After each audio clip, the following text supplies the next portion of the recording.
আসসালামু আলাইকুম গাইস। আমি রান্না করতেছি মুরগির গোশত। এখানে পেঁয়াজ ভালো করে নেড়ে দিচ্ছি। এখানে রসুন আর আদা এবং মুরগির গোশতটা আদা মুরগির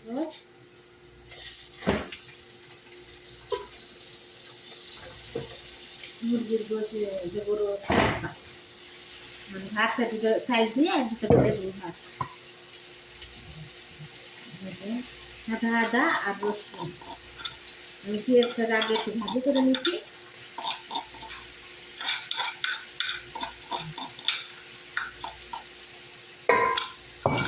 ভালো করে একটু নাড়াচাড়া করে নেবো।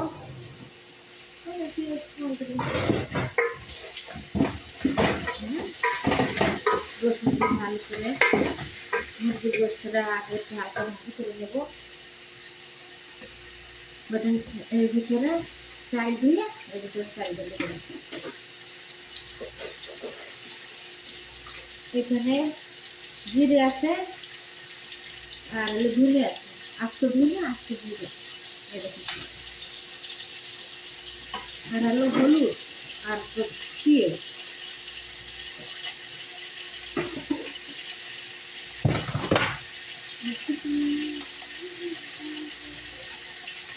ভালো করে নাড়াচাড়া করে নেবো।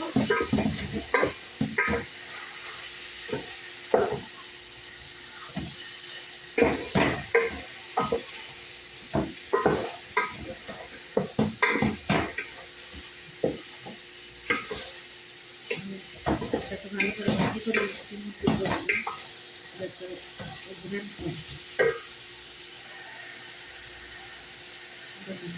সাদা মুরগির গোশত আমি ভাজি করে নিচ্ছি। রান্না করে কিন্তু আগে পেঁয়াজটাকে একটু ভালো করে ভাজি করে নেবে। পেঁয়াজটাকে ভাজি করে নিয়ে তারপরে এখানে রসুন আদা দেবেন, গরম মশলা জিরে, গরম মশলা, আদা, জামদারি সব রকমের ভরা এখানে দেবেন। সমস্যা নেই, আমি এখানে ভরা দিচ্ছি। এখানে ভরা সব রকমের ভরাটা এখানে দেওয়া রয়েছে।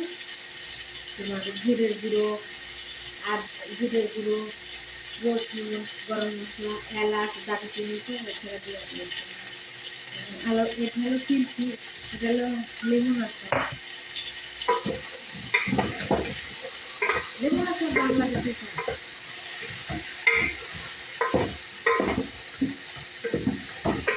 ভালো করে নাড়াচাড়া করে নিয়ে তারপরে এইটা মুরগির গোশত হয়ে গেলে তারপর ওটা ফেরাও হয়ে যাবে।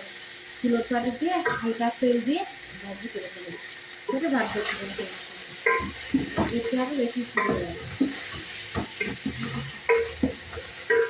আমি এখানে মশলা দিয়ে দিচ্ছি, সব রকমের মশলা আছে, জিরে, গরম মশলা, আদা, সব রকমের মশলা এখানে দিয়ে দিচ্ছি।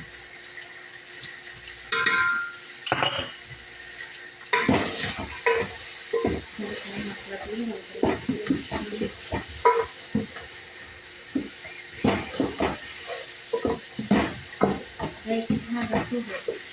এখানে ঝাল দিয়ে ঝাল ছাড়াই রান্না করতে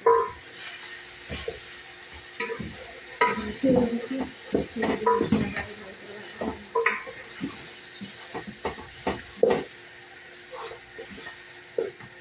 আপনারা ভালো করে ভাজি করে নেবেন। মুরগির গোশতটা খুব সুন্দর স্বাদ হবে। হাতের খুব জিনিসটা দাঁড়িয়ে আসতে হবে।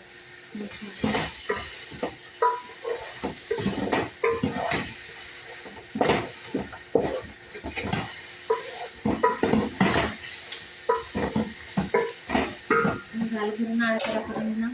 এখন এখানে টমেটো ছোটো ছোটো করে কেটেছি, টমেটোটা ঢেলে দেবো।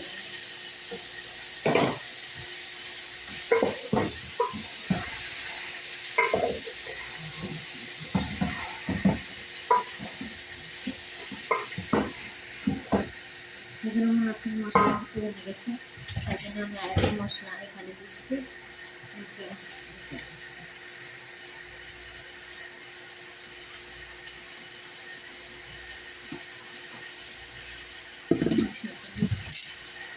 এখানে জিরে আছে, জিরে গুঁড়ো দিলাম এখানে।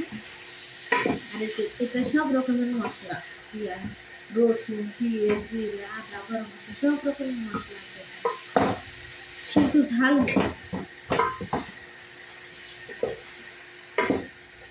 এই দেখতেই পাচ্ছেন আমার রান্না, দেখেছেন। এবারে এখানে আমি পানি ঢেলে দেবো, পানি ঢেলে দিয়ে তারপরে মুরগির গাছটা উঠিয়ে আমি চুলোয় দিয়ে দেবো, একটা চুলোয় চিকেন কাবাব তারে বলে এখানে দিয়ে দেবো। ভালো লাগলে শেয়ার করবেন, কমেন্ট করবেন। আসসালামু আলাইকুম, ভালো থাকবেন, সুস্থ থাকবেন, আসসালাম।